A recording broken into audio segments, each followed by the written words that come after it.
ইবলিস তার সিংহাসন গেড়েছে সাগরের উপরে। ইবলিসের সিংহাসন কিসের উপরে? বিশাল বড় সাগর আর মহাসাগরের উপরে ইবলিস শয়তান তার সিংহাসন নিয়ে বসা। প্রতিদিন সকালবেলায় শয়তানগুলোরে মানব রাজ্যে পাঠিয়ে দেয়, যা তোরা মানব রাজ্যে চলে যা, যে মানুষকে ওয়াসওয়াসা দেয়, ওয়াসওয়াসা দিয়ে খারাপ কাজ করা। সারাদিন খারাপ কাজ করার পরে কি কি ওয়াসওয়াসা দিল, কি কি খারাপ কাজ মানুষের মধ্যে ঘটালো, সন্ধ্যাবেলায় সব শয়তানে সেই ইবলিসকে বয়ান শোনায়। সন্ধ্যাবেলায় শয়তানগুলো এসে বলে, আমি এক লোককে দিয়ে মিথ্যা কথা বলিয়েছি। আরেক শয়তান বলে, আমি নামাজ কাজা করিয়েছি এক আল্লাহর বান্দাকে দিয়ে।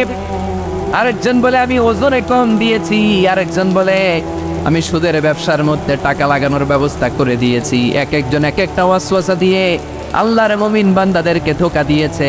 এগুলোর ফিরিস্তি এসে সব শয়তানেরা ইবলিসকে শোনায়, কিন্তু কোনো কথাতে ইবলিসের মন ভরে না।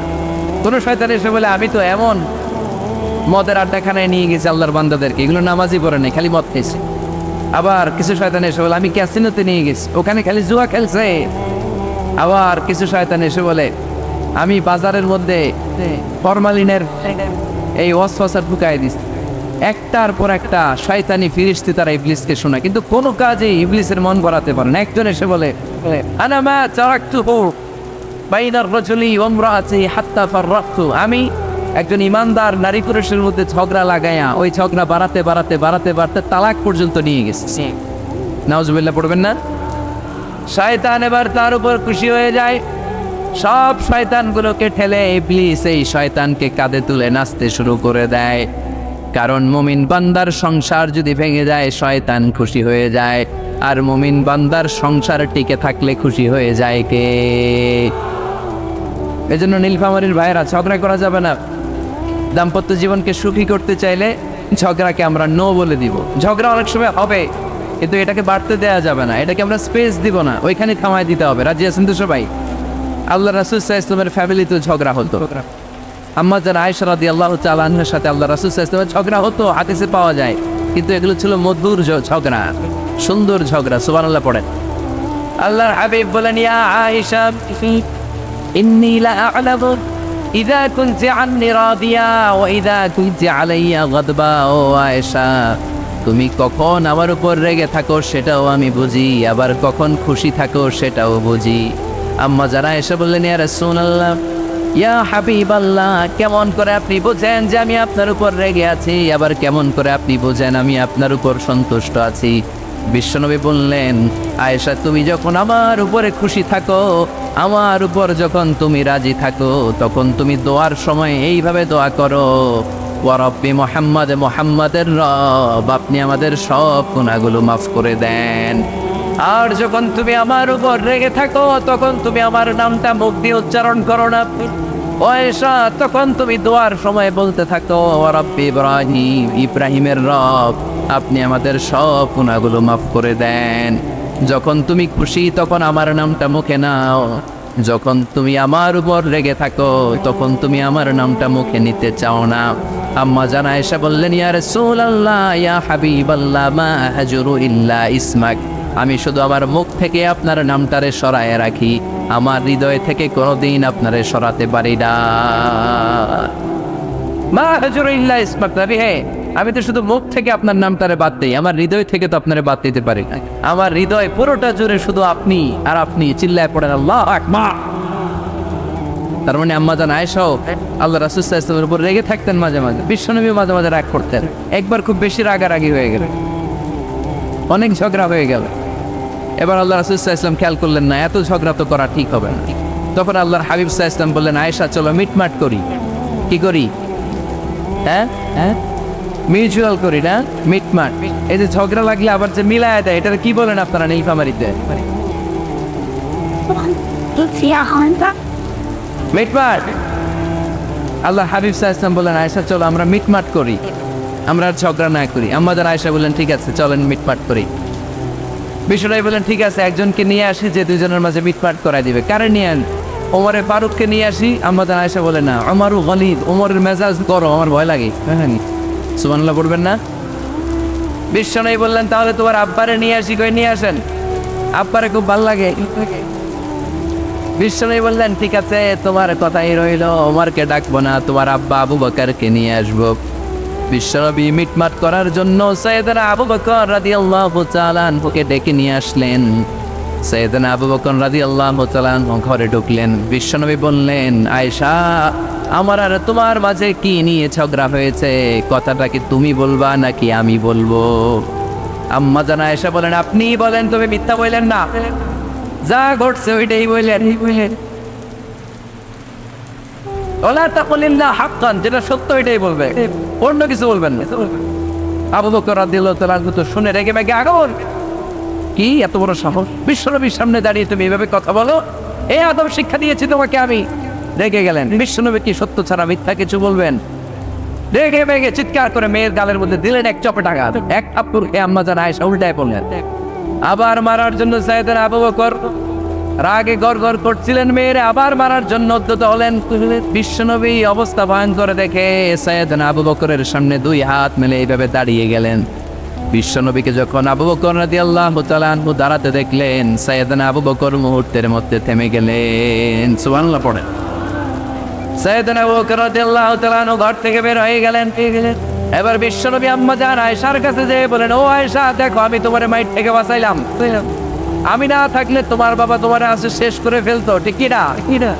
আমি বাঁচাইছি তোমারে। ইয়া আয়েশা কাইফা রাআইতিনি আনখুস্তুকি মিনার রাজুল, দেখছো আয়েশা কেমনে বাঁচাইলাম তোমারে? আজকে আমি না থাকলে এমন পিটতে দিতে তোমার বাবা একেবারে খবর হয়ে যায়। আম্মা জান আয়েশা লজ্জায় পড়ে গেলেন, হেসে দিলেন। বিশ্বনবীও হেসে দিলেন। সুবহানাল্লাহ পড়েন। দুইজনের এই হাসির আওয়াজ ঘরের বাইরে থেকে সাইয়েদনা আবু বকর শুনতে পেলেন। উনি শুনে তো অবাক, কিরে এতক্ষণ তৃতীয় বিশ্বযুদ্ধ, এখন আবার আসে। ঘরে ঢুকলেন। ঘরে ঢুকার পরে আবু বকর রাদিয়াল্লাহু তাআলা আনহু বিশ্বনবীরে বলেন, ইয়া রাসূলুল্লাহ আশরিকানি ফি সিলবিকুমা কামা আশরাকতুমানি ফি হারবিকুমা। হে আল্লাহর রাসূল, আপনারা দুইজন ঝগড়া লাগলে মিটমাট করার জন্য আমারে যেমনি ডাকেন, আপনারা যখন সুখ আনন্দ আর হাসাহাসিতে ব্যস্ত থাকেন, ওই হাসির সময়গুলোতে শেয়ার করার জন্য তখনও আমার একটু ডাইকেন পড়েন। সুবহানাল্লাহ। ও নবী, শুধু ঝগড়ার সময় ডাইকেন না, কিন্তু শুধু মিলায় দেওয়ার জন্য ডাকবেন না। আপনাদের মধ্যে যখন সুখকর আনন্দময় হাসাহাসির মুহূর্তগুলো কাটে, ওই মুহূর্তগুলোতেও আমাকে এনে আপনারা শেয়ার করে দিয়েন পড়েন। সুবহানাল্লাহ। মুসনাদে আহমদ ইবনে হাম্বলের হাদিস। এই হাদিস প্রমাণ করে আল্লাহ রাসূল সাল্লাল্লাহু আলাইহি ওয়াসাল্লামের বড় ঝগড়া হতো স্ত্রীদের সাথে, তবে মধুর ঝগড়া, শিক্ষণীয় ঝগড়া। আওয়াজ করে বলতে হবে ঠিক কি না? এজন্য ঝগড়া হবে, কিন্তু ঝগড়াকে বাড়তে দেওয়া যাবে। তাহলে দাম্পত্য জীবন সুখময় করতে চাইলে 1 নম্বরে স্যাক্রিফাইস, 2 নম্বরে ঝগড়াকে আমরা কি বলে দিছি আজকে? বলে গেছি ঝগড়াকে কি বলবো? নো। তাসলিমা নামে একটি মেয়ে হারিয়ে গেছে। ওসি সাহেব বলেছেন পিছনে পুলিশের কাছে যদি পাঠিয়ে দিতে পারেন ভালো হয়। ছোট্ট মেয়ে দেখলে জিজ্ঞেস করবেন তোমার নাম কি, যদি বলে তাসলিমা, 6 বছর বয়স, ওকে পাঠিয়ে দিবেন। 3 নম্বর, দাম্পত্য জীবন সুখময় করতে চাইলে দাম্পত্য জীবনের কোনো গোপন কথা কারোর সাথে শেয়ার করা যাবে না। এটা কবিরা কেউ না, এটাকে আরাম বলে ঘোষণা দিয়েছে কে? কি এটাকে বিষ্ণু বলেছেন আযমুল আমানা। স্বামী স্ত্রীর মধ্যে যে অন্তরঙ্গ মুহূর্ত কাটে, এই মুহূর্তগুলোর কথা কারোর সাথে শেয়ার করা যাবে? নীলফামারীর যুবক ভাইরা চিল্লায় বলে এগুলো শেয়ার করা যাবে? বিষ্ণু বললেন খবরদার, এটা আযমুল আমানা। স্বামীর সব কিছু স্ত্রীর কাছে আমানত, স্ত্রীর সব কিছু স্বামীর কাছে আমানত। আবার বিষ্ণু বলেছেন যারা স্বামী স্ত্রীর গোপন দাম্পত্য জীবনের কথা অন্যের কাছে শেয়ার করে দেয়, তারা হলো আশারুন নাস, পৃথিবীর মধ্যে সবচাইতে নিকৃষ্ট মানুষ। এরা নিকৃষ্ট, এদের চাইতে নিকৃষ্ট আর কেউ হতে পারে না। উলাইকা কাল আনআম বাল হুম আদাল। এরা পশুর চাইতেও নিকৃষ্ট, যারা স্বামী স্ত্রীর প্রাইভেট কথা, পার্সোনাল কথা মানুষের কাছে বলে বেড়ায়। আর সিবাহু হারাম, এই গোপনীয় সব কথাগুলোকে অন্যের কাছে প্রকাশ করা হারাম করেছে কে? চিল্লায় বলতে হবে কে? তাহলে খবরদার, নিজেদের দাম্পত্য জীবনের কোনো কিছু অন্যের সাথে শেয়ার করবেন। আমাদের বোনরা অনেক সময় একসাথে বসলে পেটের কথা, পিঠের কথা সব বলে ফেলায়, আছে না নাই? না বোনেরা, সব শেয়ার করলেও আপনাদের দাম্পত্য জীবনের কোনো কথা কখনো কারোর সাথে শেয়ার করতে পারবেন না। 4 নম্বর ফর্মুলা হচ্ছে অহেতুক সন্দেহ পরিহার করতে হবে। অনেক স্ত্রী আছে স্বামীরে খালি সন্দেহ করে, আছে না নাই? নীলফামারীতে এই সমস্যা নাই, আছে? এই যে ভুক্তভোগী পাওয়া গেছে, আছে না নাই? আছে। খালি সন্দেহ করে, এই তুমি ওদিকে তাকালে কেন, ওই বেটির দিকে তাকাইলে কেন, এই তোমার মোবাইল দাও, কারে ফোন দিলা দেখি, এই ফেসবুকের পাসওয়ার্ড দাও দেখি কি করছে, দেখি মেসেঞ্জারে কার সাথে চ্যাটিং করছে, আছে না নাই? এই যে অহেতুক সন্দেহ আপনার ফ্যামিলিটারে জাহান্নামের টুকরা বানায় দিন। আবার অনেক স্বামী আছে স্ত্রীকে খালি সন্দেহ করে, এদিকে তাকালে সন্দেহ করে, ওদিকে তাকালে সন্দেহ করে, বাসায় থাকলেও সন্দেহ, বাইরে গেলেও সন্দেহ, এরকম আছে না নাই? না, অহেতুক সন্দেহ এটা পরিহার করবেন। এই সন্দেহ খুব খারাপ জিনিস। আমি ব্যক্তিগতভাবে অনেক কেস এরকম হ্যান্ডেল করেছি, এসে বলে হুজুর খালি সন্দেহ করে, এটা একটা রোগ। এটা কি আপনার ফ্যামিলিটারে শেষ করেছে। এই জন্য অহেতুক সন্দেহ পরিহার করবেন। হ্যাঁ, সত্যি যদি পরকীয়ার কোনো ঘটনা ঘটে থাকে ওটা নিয়ে বসেন, ফেস টু ফেস কথা বলেন, ফ্যামিলি মিটিং করেন, সরাসরি সেটেল করার চেষ্টা করুন। কিন্তু অহেতুক সন্দেহ একটা রোগ, এই রোগ থেকে আল্লাহ তুমি দাম্পত্য জীবনকে বাঁচাও, আমরা আওয়াজ করে পড়বো আমিন। 5 নাম্বার, স্বামী স্ত্রী একে অপরকে আল্লাহর বিধান স্মরণ করায় দিবে। স্বামী যদি ফজরের সময় ঘুমায় থাকে, স্ত্রী ডেকে দেওয়ার দরকার আছে না নেই? আবার স্ত্রী যদি ঘুমায় থাকে, স্বামীর ডেকে দেওয়ার দরকার আছে না নেই? কোন স্বামী যাবে জান্নাতে, তার স্ত্রী যাবে জাহান্নামে, আবার স্ত্রী হবে জান্নাতি, স্বামী যাবে জাহান্নামে। এরকম আমরা চাই নাকি? আমরা যখন জান্নাতে যাব, আমার স্ত্রীর হাত ধরে একসাথে জান্নাতে ঢুকতে চাই, ঠিক কিনা? ঠিক কিনা? আবার আমার স্ত্রী যখন জান্নাতে যাবে, সে একা ঢুকতে পছন্দ করবে। এজন্য আমরা দুনিয়াতে যেমনি এক ছাদের নিচে, এক জায়গায়, এক বাড়িতে, জান্নাতেও আমরা এক বাড়িতে থাকতে চাই। আওয়াজ করে বলতে হবে, ঠিক কিনা? এই জন্য গবেষকরা বলেছে, স্বামী স্ত্রীর ভালোবাসাটাকে তারা বলে লাভ পিরামিড। কি পিরামিড? লাভ পিরামিড। এই ত্রিভুজ আকৃতি। কিরে ভাই? আচ্ছা, লাভ পিরামিড, ত্রিভুজ আকৃতি, ট্রায়াঙ্গেল। আপনারা ত্রিভুজ চিনেন? চিনেন? কথা কয় না। ত্রিভুজের কয় কোণা? কয় কোণা? 3 কোণা। এই যে এরকম, তাই না? এই জন্য স্বামী স্ত্রীর ভালোবাসাটাকে বলে লাভ পিরামিড। উপরে এরকম সমুদ্রের মতো না, উপরে থাকে আল্লাহ, আর ডানে স্বামী, বায়ে স্ত্রী, এই 2 কোণায় স্বামী স্ত্রী, আর উপরের কোণায় আল্লাহ। স্বামী স্ত্রী যদি আল্লাহর আনুগত্যের দিকে যেতে চায়, যতই তারা the couple come to Allah, they come closer to each other। তারা যদি আল্লাহর কাছাকাছি যায়, তারা নিজেরাও কাছাকাছি হয়, ঠিক কিনা? ঠিক কিনা? তারা আল্লাহর কাছে যেতে যেতে যেতে যেতে আল্লাহর ইবাদতে যদি একেবারে আল্লাহর কাছে চলে যায়, তারা নিজেরাও কাছাকাছি চলে যায়, ঠিক কিনা? ঠিক কিনা? আর তারা আল্লাহর আনুগত্য থেকে যত দূরে সরে, তারা নিজেরাও নিজেদের থেকে তত দূরে সরে পড়ে। চিল্লায় বলেন, ঠিক কিনা? লাভ পিরামিড এটা। এই জন্য the closer the couple comes to Allah, the closer the couple comes to each other। কাপল স্বামী স্ত্রী আল্লাহর ভালোবাসা নিজের মধ্যে যত গাঢ় করবে, আল্লাহর আনুগত্য যত বেশি করবে, আল্লাহর ইবাদত যত করবে, নিজেরাও তত কাছাকাছি আসবে। আর আল্লাহর যত বলবে, নিজেদের মধ্যে বড় বড় ফারাক করে দিবে কে?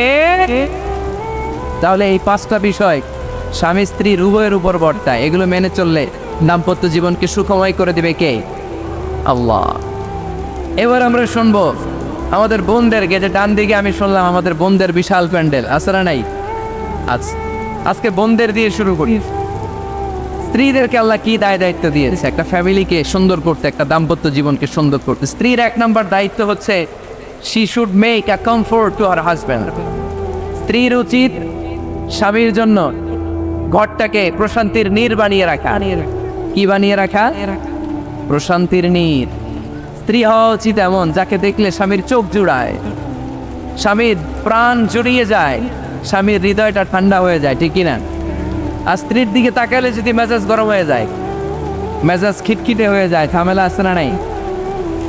ঝামেলা আছে। এজন্য মেহরবানি করে আমাদের বোনরা যারা, এমন কোনো কাজ করবেন না যেটা স্বামীর মেজাজকে খিটখিটে করে দেয়। কারণ আল্লাহ তাআলা আপনাদেরকে তৈরি করেছে লিতাসকুনু ইলাইহা, স্বামী আপনার কাছে গেলেই যেন তার হৃদয়টা প্রশান্ত হয়ে যায়, ঠিক কিনা? অনেক স্ত্রী আছে না জেনে না বুঝে স্বামীর সাথে এমন খিটখিটে মেজাজ দেখায়, যেটা স্বামীর জন্য মেনে নেওয়া কষ্টকর। আমি একটা জরিপে পড়েছি, পৃথিবীর অনেক স্বামী স্ত্রীর কারণে হার্ট অ্যাটাক করে মারা যায়, আছে না নাই? এই তো ভুক্তভোগী পাওয়া গেছে। স্বামীর জন্য একটা ত্রাস হয়ে দাঁড়ায় স্ত্রী, ত্রাস। অনেক স্বামী আছে স্ত্রীর এরকম আচরণের কারণে অতিরিক্ত প্রেসার ক্রিয়েট করার কারণে স্ত্রীদেরকে ভয় পায়। অবশ্য নীলফামারীর কোনো স্বামী তার স্ত্রীরে ভয় পায় না। ভয় পায় স্ত্রীরে ভয় পান কে কে দেখি?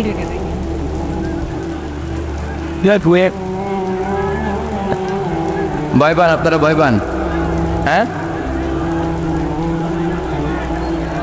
এক অফিসের বড় সাহেব তার স্ত্রীরে খুব ভয় পায়, প্রচন্ড ভয় পায়। তো সে মনে মনে ভাবলো, দেখি আমার অফিসের যারা স্টাফ আছে, ম্যানেজাররা আছে, এরা কতটুকু ভয় পায়, এরা ভয় পায় কিনা। তো একদিন সকালবেলা অফিসের সব স্টাফগুলোর একসাথে দাঁড় করায় বলতেছে, এই আপনারা যারা যারা আপনাদের স্ত্রীদেরকে ভয় পান তারা ডান দিকে যান, আর যারা স্ত্রীকে ভয় পান না এরা বাম দিকে যান। অফিসের সব কর্মচারী ডান দিকে চলে গেছে, সবাই ভয় পায়, একজন শুধু বাম দিকে। বাম দিকে কয়জন ভয় পায় না, আর যারা ভয় পায় এরা ডান দিকে, ডান দিকে সবাই। তো বড় সাহেব ভাবছে, আলহামদুলিল্লাহ আমার অফিসে একজন হইলেও বীর পুরুষ আসছে। তো বীর পুরুষের কাছে যেয়ে বলে, ঘটনা কি, আপনি মোটেও ভয় পান না? কয়, স্যার প্রতিদিন অফিস করার জন্য যখন ঘর থেকে বের হয় আমার বউ আমারে বলে দেয়, খবরদার সবাই যেদিকে যায় তুমি কিন্তু ওইদিকে যাইবা না, সবাই যেদিকে যায় তুমি ওইদিকে গেলে খবর আছে। বড় সাহেবকে খবরদার, এটা তো আরো ডরায়, ঠিক কিনা? এজন্য বোনদেরকে বলবো, লিতাসকুনু ইলাইহা, এমন ভাবে আপনি আপনার স্বামীর সামনে নিজেকে প্রেজেন্ট করেন যাকে আপনাকে দেখলে আপনার স্বামীর চোখ জুড়িয়ে যায়, হৃদয়টা প্রশান্ত হয়ে যায়, আপনাকে দেখলেই আপনাকে ভালোবাসতে মনে চায়, ঠিক কিনা?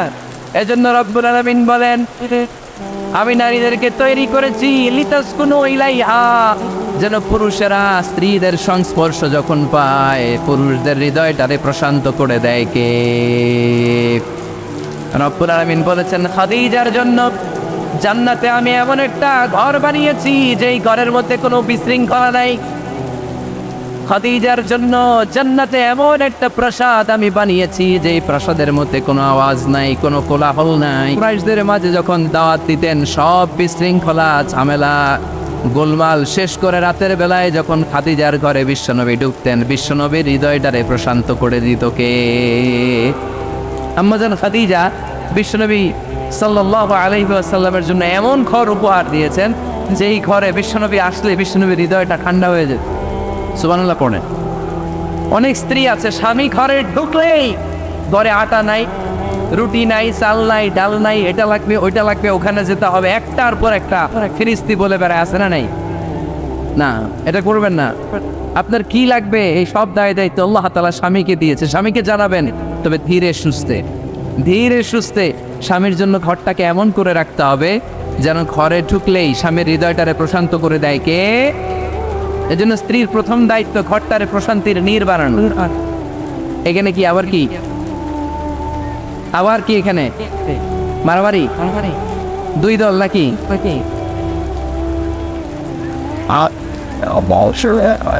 আপনাদের মনোযোগ আছে না গেছে? কষ্ট হচ্ছে? হ্যাঁ, অনেক রাত হয়ে গেছে তো, প্রায় 10:30। হ্যাঁ, তাকবীর পড়েন, লিল্লাহে তাকবীর। তো কিছু লোক ওঠা বসা শুরু করলেন কেন? হ্যাঁ, 1 নাম্বার 2 নাম্বার 3 নাম্বার নাই তো আবার? হ্যাঁ, 1 নাম্বার নাকি পেশাব করা, 2 নাম্বার নাকি টয়লেটে যাওয়া, 3 নাম্বার নাকি এইটা। বিড়ি খান আপনারা? বিড়ি আর সিগারেটের সাথে মুসলমানের সম্পর্ক আছে না। কোন মুসলমান সিগারেট খেতে পারে, বিড়ি টানতে পারে? কারণ এটা এমন একটা খাবার যে খাবার টয়লেটে ঢুকেও খাওয়া যায়। সিগারেট ছাড়া কোনো খাবার টয়লেটের ভেতরে খাওয়া যায়? কথা বলেন, খাওয়া যায়। এবং সিগারেট পৃথিবীর এমন খাবার যে খাবারের গায়ে এই খাবারের বদনাম লেখা থাকে, ঠিক কিনা? সিগারেট ছাড়া পৃথিবীর কোনো খাবারে ওই খাবারের বদনাম আছে? কথা বলেন। ধরেন আপনাদের নীলফামারীতে নতুন 1 প্যাকেট বিস্কিট বেড়েছে, যে বিস্কিটের গায়ে লেখা এই বিস্কিট খাওয়ার 1 ঘন্টার মধ্যে ডায়রিয়া শুরু হবে। ওটা খাইবেন কে কে? খাবেন আপনারা? কি বলবেন দোকানদারে, তোর বিস্কিট তুই খা, তোর ডায়রিয়া হোক, ঠিক কিনা? কিন্তু এই সিগারেটের গায়ে কিন্তু লেখা থাকে স্মোকিং কজেস ক্যান্সার, ধূমপান স্বাস্থ্যের জন্য ক্ষতিকর, ধূমপান কর্কট রোগের কারণ, ধূমপান করলে এটা বিষপানের শামিল। এই সিগারেট এটা তৈরি হয় তামাক পাতা থেকে, টোবাকো প্ল্যান্ট। এই তামাক পাতা চাষ হয় নাকি নীলফামারীতে? হ্যাঁ, বাংলাদেশে সবচেয়ে বেশি, সবচেয়ে বেশি নীলফামারীর কোন থানায়? সদরে, শহর অঞ্চলে। আচ্ছা, এই তামাক পাতার চারদিকে বেড়া দেওয়া লাগে না, জানেন? কারণ ছাগলও মুখ দেয় না। তো যেটা ছাগলে খায় না ওটা মানুষ খাইতে পারে? আওয়াজ করে বলেন। তাহলে ঝগড়ারে যেমনি আজকে আমরা নো বলে দিলাম, এই সিগারেট, এই মাদক, এগুলাকে আজকের প্রোগ্রাম থেকে আমরা নো বলে দিব। পারা যাবে? মাদককে আমরা নো বলে দিলাম। আওয়াজ করে বলেন, মাদক আর সিগারেটকে কি বললাম? নো। আল্লাহ তুমি বুঝার তৌফিক দান করো, আমরা পড়ি আমিন। একটা সুখী দাম্পত্য জীবনের জন্য স্ত্রীর 2 নাম্বার দায়িত্ব হচ্ছে স্বামীকে ইন্সপায়ার করা, স্বামীকে সাহস যোগানো, পিছন থেকে ড্রাইভিং পুশের মতো কাজ করা। কারণ স্বামীকে যখন স্ত্রী সাহস যোগায়, স্বামীর সাহস বেড়ে যায়, ঠিক কিনা? আল্লাহর হাবিব সাল্লাল্লাহু আলাইহি ওয়াসাল্লামের কাছে কোরআনের আয়াত নাযিল হলো, ইকরা বিসমি রাব্বিকাল্লাযী খালাক, খালাকাল ইনসানা মিন আলাক, ইকরা ওয়া রাব্বুকাল আকরাম আল্লাযী আল্লামা বিল কলম আল্লামাল ইনসানা মা লাম ইয়ালাম। পড়েন আল্লাহু আকবার। সূরাতুল আলাকের 5 আয়াত হেরা গুহায় যখন নাজিল হয়ে গেল, বিশ্বনবী সাইয়েদনা জিবরাইলকে নিজ আকৃতিতে দেখলেন। পা থেকে মাথা পর্যন্ত থেকে বিশ্বনবী ভয় পেয়ে গেলেন। বিশ্বনবী সাল্লাল্লাহু আলাইহি ওয়াসাল্লাম জীবনে 2 বার সাইয়েদনা জিবরাইল আলাইহিস সালামকে ওনার আসল আকৃতিতে দেখেছিল। আওয়াজ করে বলতে হবে, কয়বার? এক হচ্ছে মেরাজ রজনীতে সিদরাতুল মুনতাহায়, 2 হচ্ছে প্রথম যখন কোরআনের আয়াত নাজিল হয়, বিষ্ণু ইসা ইসলাম দেখলেন বিশাল একজন ব্যক্তি, পাটা হচ্ছে হেরা গুহায় আর মাথাটা হচ্ছে আকাশের উপরে। এই বিশাল একটা লোক, সে কোরআনের 5 আয়াত নিয়ে এসেছে সূরাতুল আলাক, আর বলতে শুরু করেছে, ইয়া মুহাম্মদ ইকরা, আপনি পড়ুন, আপনি পড়ুন, আপনি পড়ুন। 3 বার পড়ার আদেশ করার পরে বিষ্ণু ইসা ইসলাম পড়তে আরম্ভ করলেন, ইকরা বিসমি রাব্বিকাল্লাযী খালাক, খালাকাল ইনসানা মিন আলাক, ইকরা ওয়া রাব্বুকাল আকরাম আল্লাযী আল্লামা বিল কলম আল্লামাল ইনসানা মা লাম ইয়ালাম। বিষ্ণু ইসা ইসলাম পড়তে আরম্ভ করলেন। প্রথম কোরআনের আয়াত যখন নাজিল হয়ে গেল, বিষ্ণু ইসা ইসলাম ভয় পেয়ে গেলেন। হাত নাড়াচ্ছেন কেন আপনারা? হ্যাঁ, কি স্ক্রিনে দেখা যায়? আহারে কি আনন্দ, আকাশে বাতাসে সবাই খুশির ঠেলায়, খুশিতে আনন্দে ঠেলায় না? আল্লাহর হাবিব সাল্লাল্লাহু আলাইহি ওয়াসাল্লাম ভয় পেয়ে গেলেন। আপনাদের মনোযোগ তো নাই মনে হচ্ছে, তা হাত নাড়াচ্ছেন কেন? এদিকে তাকা। খরগোশের কানের মতো কান দুটারে খাড়া করে। কোরআনের আয়াত যখন নাজিল হলো, আল্লাহ রাসূল সাল্লাল্লাহু আলাইহি ওয়াসাল্লাম ভয় পেয়ে গেলেন। বিষ্ণু ইসা ইসলামের হৃদয় কাঁপতে আরম্ভ করলো। কোরআনের 5 আয়াত নিয়ে হেরা গুহা থেকে বিশ্বনবী আম্মা জান খাদিজাতুল কুবরা রাদিয়াল্লাহু তাআলা আনহার কাছে চলে আসলেন। এসে ডেকে বললেন, খাদিজা জাম্মিলুনি জাম্মিলুনি, কম্বল দিয়ে তুমি আমারে চাপা দাও, আমার ভয় লাগছে, মনে হয় আমি বাঁচব না। আম্মা জান খাদিজা বললেন, কি হয়েছে আপনার? বিশ্বনবী বললেন, বিশাল বড় একটা লোক কোরআনের 5 আয়াত নিয়ে এসেছে। ওই লোকের পা হেরা গুহার মধ্যে, মাথাটা আকাশের উপরে, এত বিশাল সত্তা, বিশাল কোনো মানুষ জীবনে আমি দেখি নাই। এসে সে পরিচয় দিয়েছে সে নাকি জিবরাইল ফেরেশতা।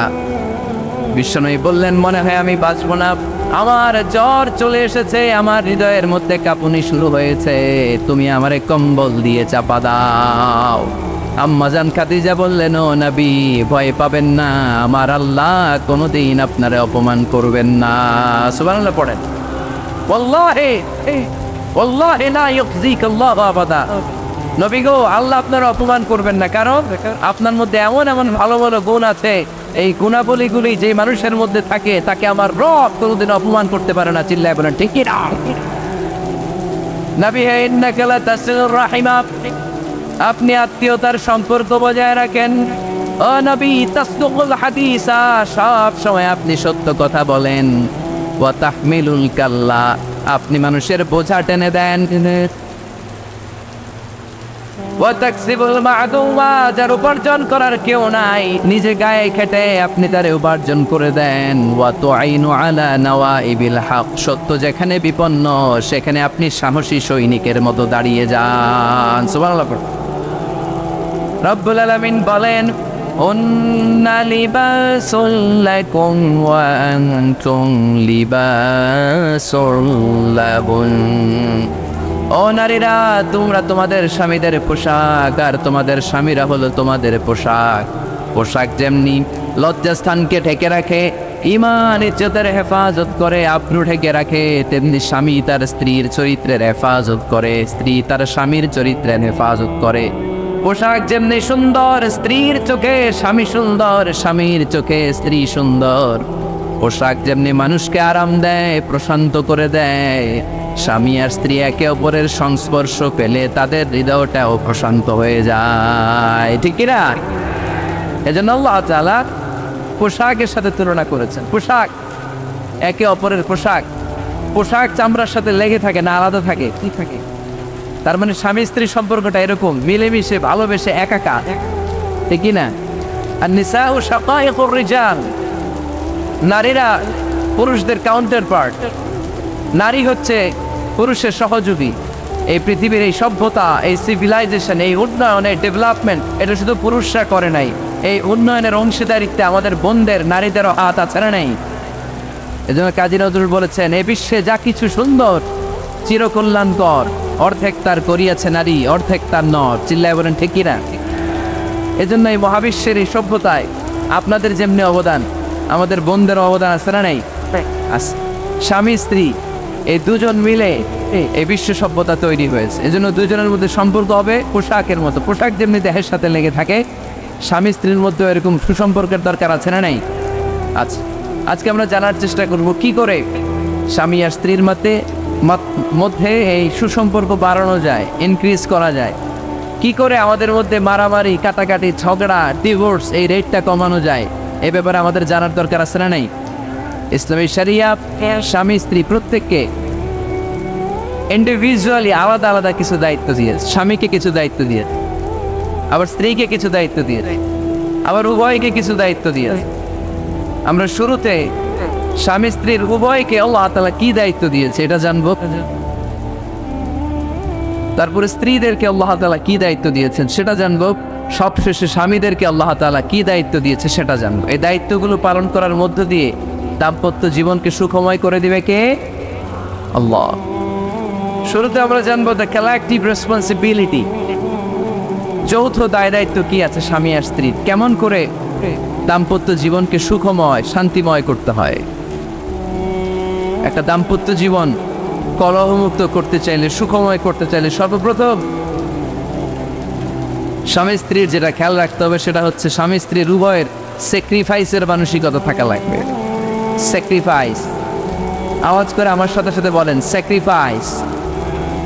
এই স্যাক্রিফাইস ছাড়া দাম্পত্য জীবন টিকবে? দুইজনেই যদি ঝগড়া করে, দুইজনেই যদি রেগে যায়, ঝামেলা আসরা নেই। স্বামী রেগে গেলে স্ত্রীকে থেমে যেতে হয়, আবার স্ত্রী রেগে গেলে স্বামীকে থেমে যেতে হয়। স্বামীও যদি রেগে যায়, স্ত্রীও যদি রেগে যায়, তাহলে তৃতীয় বিশ্বযুদ্ধ বেঁধে যাবে, ঠিক কি না? এই জন্য রেগে গেলেন তো হেরে গেলেন, রাগা যাবে না।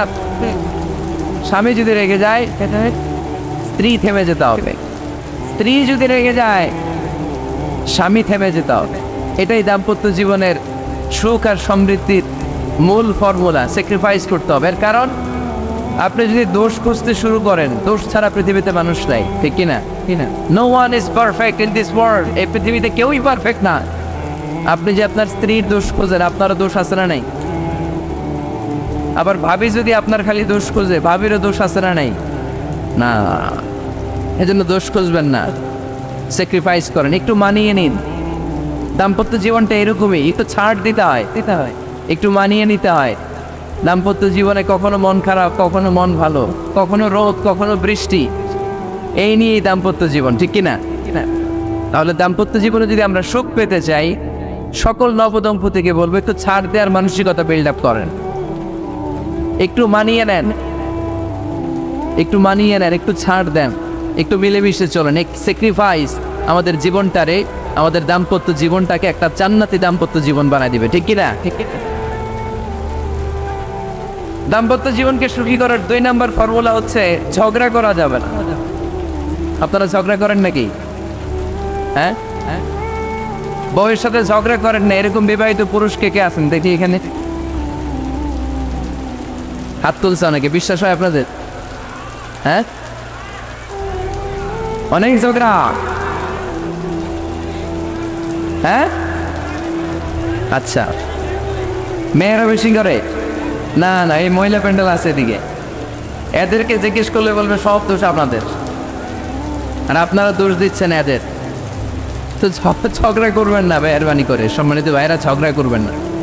কারণ এই ঝগড়া থেকে, সামান্য ঝগড়া থেকে অনেক সময় বিচ্ছেদের দিকে চলে যায় সম্পর্ক। ছোট্ট ঝগড়া থেকে যেতে যেতে ঝগড়া বাড়তে বাড়তে ডিভোর্সের দিকে গড়া, এরকম আছে না? নাই না, সামান্য ঝগড়া যদি বেঁধে যায়, শয়তান এটার মধ্যে বাতাস দেয়, এটারে বাড়াতে বাড়াতে শয়তান অনেক বড় করে। ইমানদারদের পরিবার ভেঙে গেলে শয়তান খুশি, আর ইমানদারদের পরিবার টিকে থাকলে আমার আল্লাহ খুশি। আমরা কার খুশি চাই? জোরে বলতে হবে, খুশি চাই কার? শয়তান সব সময় চায় ইমানদারদের ফ্যামিলি ভেঙে দিতে। Always it tries its level best to break down the relationship of a moving family. একজন ইমানদারের ফ্যামিলি কি করে ব্রেক ডাউন করে দেয়া যায়? যেন ঝগড়াই করবো না আমরা। আপনি ঝগড়া করলে ভাবি যেন ঠান্ডা থাকে, ভাবি ঝগড়া শুরু করলে আপনি ঠান্ডা থাকবেন। ঝগড়া করা যাবে না, কিন্তু ঝগড়া হয়ে যায় ফ্যামিলিতে, এটাকে চেক দিতে হবে। ঝগড়া নিয়ে অনেক মজার মজার গল্প আছে, একটা গল্প দিয়ে আজকে শুরু করি। এক লোক মাহফিল শেষ করে 11টার দিকে বাসায় ফিরেছে। তো বাসায় ঢুকার আগে তার ওয়াইফকে ফোন দিয়েছে, ফোন দিয়ে বলতেছে, এই মাহফিল শেষ, আমি কিন্তু বাসায় চলে আসতেছি, শুরু করার আগে তাড়াতাড়ি দরজাটা খোলো। তো স্ত্রী আবার রাতের খাবার স্বামীকে ছাড়া খায় না, তো স্ত্রী দরজা খুলে দাঁড়ায় আছে, স্বামী বেচারা আসছে। আসার পরে স্ত্রীকে বলতেছে, এই শুরু করার আগে রাতের খাবার দিয়ে দাও, খেয়ে নেই। তো স্বামী ওয়াশরুম থেকে ফ্রেশ ট্রেশ হয়ে আসছে, স্ত্রী বেচারিও ডাইনিং টেবিলে খাবার দিয়েছে। এবার স্বামীও খেতে বসেছে, স্ত্রীও খেতে বসেছে। স্বামী আবার বলতে আরম্ভ করছে, শুরু করার আগে কানটা ছাড়ো, খুব গরম লাগতেছে। এবার তো স্ত্রী রেগে মেগে কি আসার পর থেকে শুরু করার আগে কি শুরু করার আগে? স্বামী বলতেছে, এই তো শুরু হয়ে গেল, এই শুরু হয়ে গেল। মানে কি? ঝগড়া। নীলফামারীর ভাইয়েরা, এটা শুরু করা যাবে না। শুরু করবেন আপনারা, ঝগড়া করবেন। আমাদের ফ্যামিলিগুলো থেকে ঝগড়াকে আজকে থেকে আমরা নো বলে দিলাম। মানে না, ঝগড়াকে কি বললাম? সবাই বলতে পারেন না, আওয়াজ করে বলেন, ঝগড়াকে আমরা কি বলবো? নো। ঝগড়া করা যাবে। শয়তান ঝগড়া বাঁধে দেখো বুঝতা। সহিহ মুসলিমের হাদিস, ইন্না ইবলিসা ইয়াদাউ আরশাহু আলাল মা তুম্মা ইয়াবআসিসা। যারা চলে যায় ওনারা বেঁচে যায়, বিপদে পড়ে আছে আমরা, ঠিক কিনা? ওনাদের ওই পালাটা শেষ, কেউ থাকতে পারবে না। বিশ্বনবীও চলে গেলেন, বিশ্বনবীরও এই এন্তেকালের মৃত্যুর যে কষ্ট, এটা ভোগ করা লেগেছে, ঠিক কিনা? এজন্য কারো রেহাই নাই। আকসিরু যিকরা হাযিমিল লাযযাত, জীবনের সব স্বাদকে পানসা করে দেয় ওই কষ্টের বিষয়, মানে মরণকে বেশি বেশি স্মরণ করো। কিন্তু আমরা মৃত্যুর কথা বেমালুম ভুলে যাই। আমাদের লাইফস্টাইল দেখলে মনেই হয় না যে আমরা এই পৃথিবী ছেড়ে চলে যাব, ক্ষণিকের জন্য এসেছি। বিশ্বনবীর সাহাবারা বলতেন, যখন সকাল হয় সন্ধ্যার জন্য অপেক্ষা করো না, আবার যখন সন্ধ্যা পর্যন্ত পৌঁছবে পরদিন সকালের জন্য অপেক্ষা করো না, তার আগেই ডাক চলে আসতে পারে, ঠিক কিনা? আবার বিশ্বনবী বলতেন, নামাজে যখন দাঁড়াও সাল্লু সালাতান মুআত্তিআ, মনে করো এটাই তোমার জীবনের হতে পারে শেষ নামাজ। Perform the Salah as if this is your last and final prayer. এমনভাবে সালাত পড়ো মনে করো হতে পারে এটা জীবনের শেষ নামাজ। এজন্য কেউ থাকতে আসি নাই, চলে যাব। আমার নানা ভাই যেমনি চলে গেলেন আমরাও চলে যাব, ঠিক কিনা? শুয়ে আছেন আমাদের পাশেই, আমরা দোয়া করি আল্লাহ তাআলা ওনার কবরটাকে তুমি জান্নাতুল ফেরদাউসের বাগান বানাও, ওনার কবরের সাথে জান্নাতের একটা কানেকশন তৈরি করে দাও। আমার নানা ভাইয়ের যে স্বপ্নগুলো ছিল, যে অসমাপ্ত কাজগুলো ছিল, এগুলো যেন বর্তমান পীর সাহেব গোলাম পরওয়ার সাঈদী আরাফাত উনি আপনাদের সবাইকে একসাথে নিয়ে অসমাপ্ত কাজগুলো যেন সমাপ্ত করতে পারে, আমরা দোয়া করি। আমরা আওয়াজ করে পড়ি আমিন। আজকের এই প্রোগ্রামের সভাপতিত্ব করছেন মাওলানা গোলাম পরওয়ার সাঈদী আরাফাত, পীর সাহেব আড়াইবাড়ি দরবার শরীফ, কুমিল্লা। আল্লাহ পাক ওনার যোগ্যতাকে আরও বাড়িয়ে দিক। আপনাদের সবাইকে নিয়ে আড়াইবাড়ি দরবারের যত দায়িত্ব আছে সবগুলো দায়িত্বের জন্য সুচারুরূপে উনি পালন করতে পারে, আল্লাহ তৌফিক দান করুন। আমার আগে কথা বলেছেন হযরত মাওলানা আল্লামা সাদিকুর রহমান আজহারি সাহেব, এর আগে কথা বলেছেন আমার আরেক নানা ভাই গোলাম সরওয়ার সাঈদী পীর সাহেব।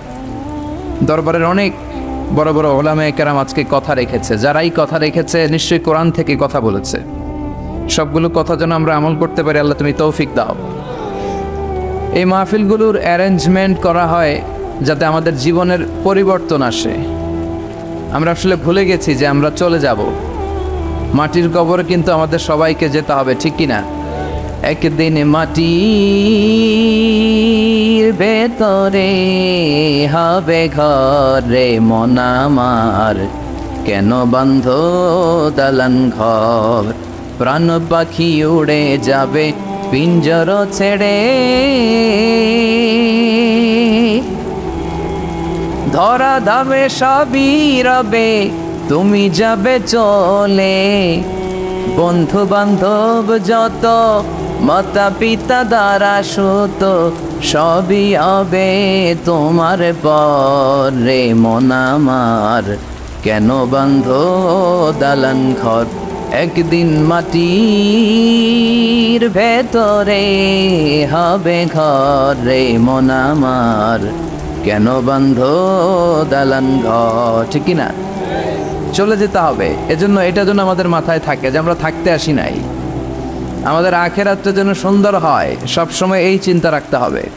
আমাদের মোরাল বেসিস, আমাদের ethical level is going down, ইখলাস তাকওয়া ইজ গোয়িং ডাউন। আল্লাহর উপর ভয়, আল্লাহর উপর অগাধ বিশ্বাস এবং আস্থা দিন দিন আমাদের কমছে, আর দুনিয়াকে পাওয়ার লোভ আমাদের বাড়ছে, ঠিক কি না? কিন্তু আমরা থাকতে আসি নাই, চলে যাব। আমাদের অনেক লাগবে। গোটা বিশ্বে দেখবেন যে একটা প্রতিযোগিতা মানুষের মধ্যে, ছুটছে মানুষ পাগলের মতো, আরও লাগবে, আরও টাকা লাগবে, আরও সম্মান লাগবে, আমার আরও দাপট লাগবে, আরও জায়গা লাগবে, আরও ফ্ল্যাট লাগবে, আছে না নাই? বিশ্বনবী বলেন বনি আদমের প্রত্যেককেও যদি একটা স্বর্ণের পাহাড়ের মালিক বানিয়ে দেয়া হয়, কিসের পাহাড়? কথা বলেন। আচ্ছা, একটা স্বর্ণের পাহাড়ের মালিক যদি আপনি হন, আপনার পুরো 14 পুরুষ মিলে ওই স্বর্ণের পাহাড় যদি বিক্রি করেও খান, ওই পাহাড়ের অর্ধেকও শেষ করতে পারবেন? বিশ্বনবী বললেন প্রত্যেককে যদি একটা স্বর্ণের পাহাড়ের মালিকও বানিয়ে দেয়া হয়, প্রত্যেকে চাবে আরও একটা স্বর্ণের পাহাড় কেমনে নেওয়া যায়। কত বড় ডাকাত, ঠিক কিনা? ওয়ালাই ইয়ামলা আফাহু ইল্লা তুরাব, কবরের মাটি ছাড়া কোনো কিছু বনি আদমের এই মুখকে বন্ধ করতে পারবে? আরও লাগবে, খাই খাই খাই খাই, আরও দাও, পাই নাই, এরকম অসন্তোষ আছে না নাই? অল্প খাবেন, অল্প পড়বেন, অল্প জমাবেন, অল্পের ভেতরে বরকত দিছে কে? এজন্য বেশি বেশি আমরা করব না, অল্পে সন্তুষ্ট থাকব, আর শুকর করব একজনের, তিনি কে? কারণ তিনিই পারেন আপনার মনের সব জ্বালা যন্ত্রণা দূর করে দিতে। আল্লাহ পাক আমাদেরকে সহি সমঝ দান করুক। সবাই পড়েন আমিন। আপনাদের কষ্ট হচ্ছে না তো? বলেন কি, রাত বাজে 11:30, শহরের ভেতরে এত রাতে কথা বলা যায়? হ্যাঁ, কথা বলা যাবে? তো আমরা খুব বেশি লম্বা চূড়া সময় নিব না। শহরের মানুষ খুব ব্যস্ত থাকে, কারো অফিস আছে সকালে, কারো ব্যবসা প্রতিষ্ঠান খুলতে হবে। তো আমরা অল্প কয়েক মিনিট, অল্প সময় কথা বলবো, বেশি লম্বা সময় নিব না। তবে যতক্ষণ শুনবো মনোযোগের সাথে শুনবো, ইনশাল্লাহ পড়েন। আর ওঠা বসা করা যাবে না, করা যাবে? তো আমরা অল্প কয়েক মিনিট কথা শুনবো আমলের নিয়তে। আগে নিয়তটাকে খালেস করে নেই যে আল্লাহ, এই যে এত দামি সময় ব্যয় করে আমরা আসলাম, যা শুনবো এটা যেন আল্লাহ আমল করতে পারি। চিল্লায় পড়েন আমিন। আজকে কোরআনের সবচেয়ে দামি সূরাটা নিয়ে আমি কথা বলবো। সবচেয়ে দামি কোরআনে মোট সূরা কয়টা? সবাই বলেন। আমি যখন কথা বলি আমি ক্লাস নেই, তাফসির মাহফিলরে আমি বলি কি ক্লাস। তো ক্লাসে উত্তর করতে হয়। আমি সোজা কথার মানুষ, সোজা কথায় বিশ্বাসী, এত প্যাচগোজ নাই, সহজ কথা আমি ক্লাস করি। আমি তাফসির মাহফিলকে নিয়েছি যে আমি প্রতিদিন রাতে একটা করে শীতকালে ক্লাস করি। তো এই ক্লাসে উত্তর দিতে হয়। টিচার যদি প্রশ্ন করে উত্তর দেওয়ার দরকার আছে না নেই?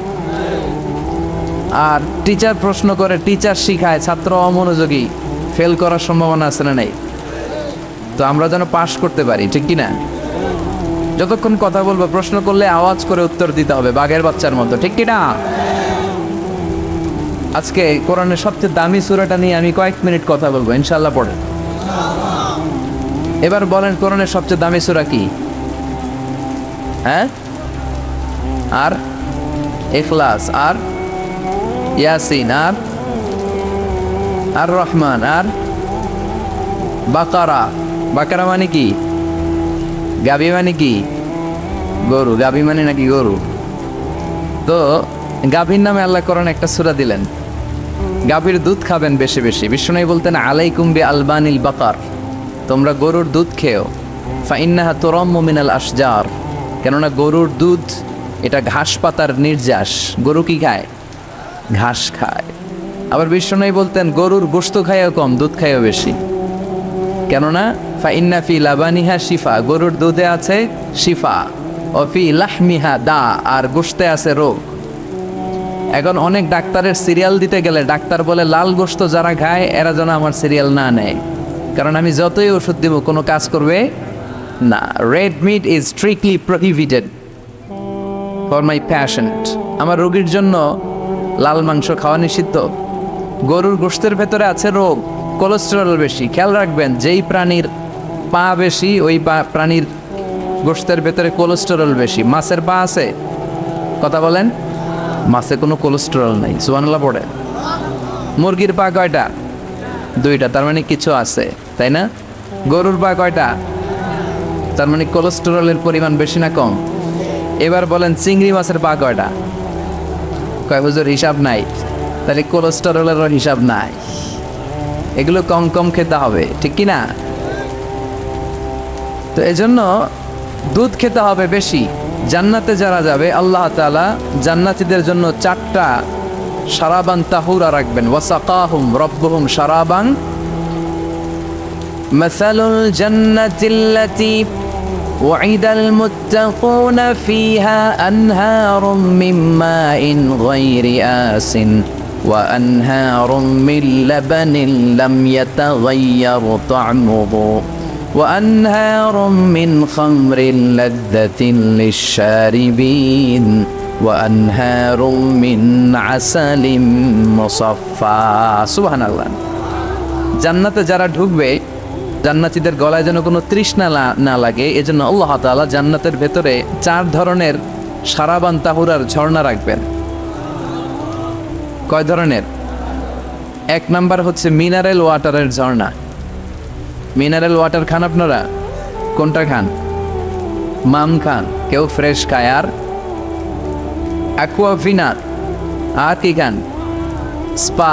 আর কিনলে, এটা সবচেয়ে ভালো, এটার মধ্যে ঝামেলা কম, এটা টেস্ট করে জানা গিয়েছে। কিনলে খাবেন কোকা-কোলা কোম্পানির, এটা ভালো পানি। কিনলে সবচেয়ে purified water ever in Bangladesh. বাংলাদেশে পাওয়া পরীক্ষিত সবচাইতে বিশুদ্ধ পানি হচ্ছে কিনলে। তো একজনকে মার্কেটিং করে দিতেছে হুজুরে। ভালো জিনিসের প্রশংসা করতে হয়, ঠিক কি না? তো জান্নাতে যারা যাবে তাদের জন্য আল্লাহ তাআলা 4 ধরনের শারাবান তাহুরা রাখবে। সুবহানাল্লাহ কইবেন না? 1 নাম্বার মিনারেল ওয়াটার, মিনারেল ওয়াটারের ঝর্ণা, আপনি ওখান থেকে তেদারসে পান করবেন। নাম্বার 2 দুধের ঝর্ণা, দুধের ঝর্ণা, ফ্রেশ মিল্ক এর ঝর্ণা থাকবে। নাম্বার 3 মধুর ঝর্ণা, মধু খাবেন বেশি বেশি, মধুর মধ্যেও শিফা আছে। এই কোরআনে 2টা জিনিসের ক্ষেত্রে আল্লাহ উল্লেখ করেছেন শেফা। এক হচ্ছে কোরআন, কোরআনটা নিজেই শেফা, সুবহানাল্লাহ। আর হচ্ছে মধু, মধুর ভিতরে শেফা আছে না নাই? আছে। তো বিশুদ্ধ পানির ঝর্ণা, দুধের ঝর্ণা, মধুর ঝর্ণা, আরেকটা থাকবে মদের ঝর্ণা। সুবহানাল্লাহ বাড়িতে গিয়ে বললেন, দুনিয়াতে মদ খাওয়া হারাম করছে কে? আর ওই আল্লাহ জান্নাতে আপনাদেরকে মদ খাওয়াবে।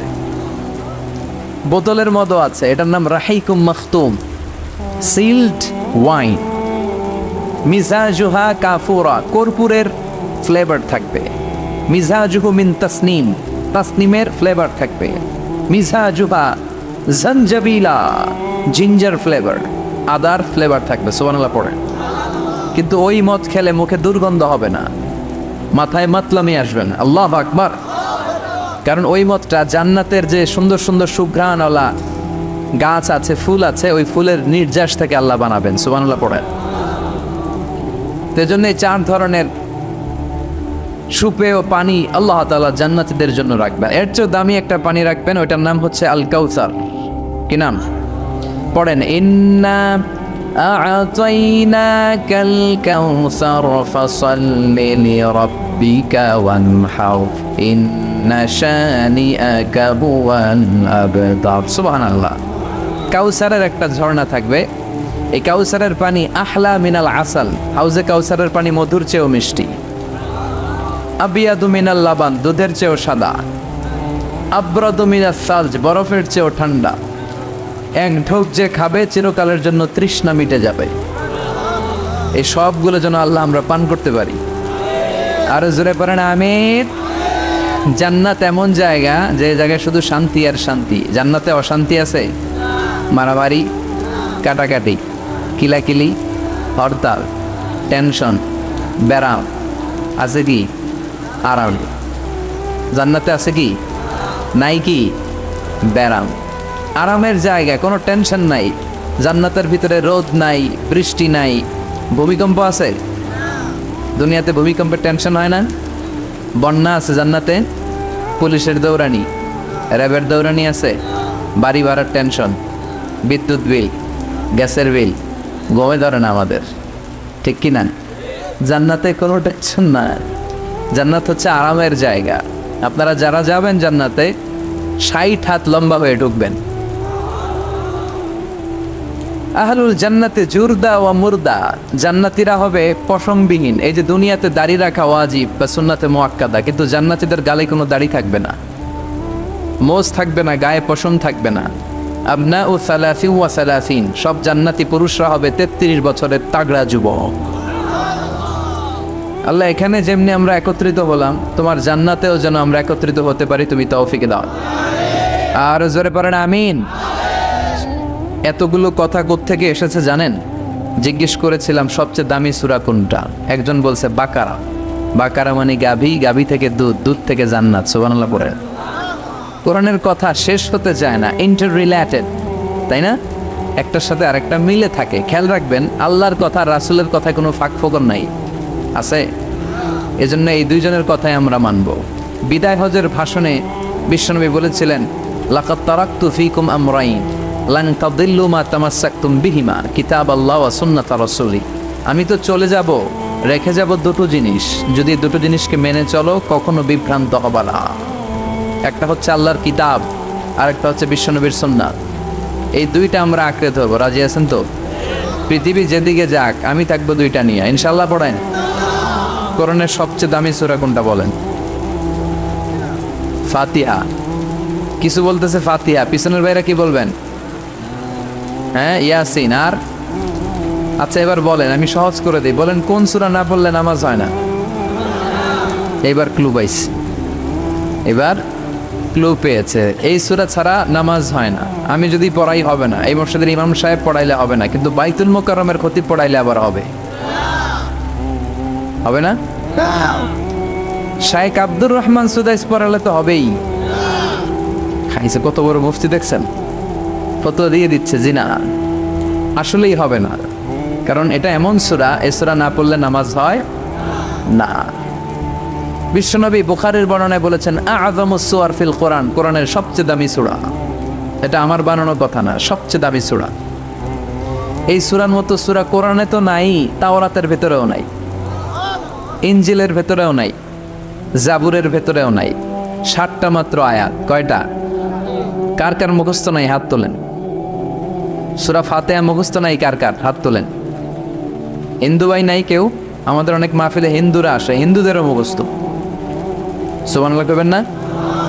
আমি একবার লঞ্চের ভেতরে তুফানে পড়ছিলাম, তো লঞ্চ ডুবে যাবে তুফানের ধাক্কায়। তো দেখলাম লঞ্চের ভেতরে শুধু মুসলমানরাই জিকির করে না, হিন্দুরাও জিকির করে। তুফান থেমে যায়, জিকিরও থেমে যায়।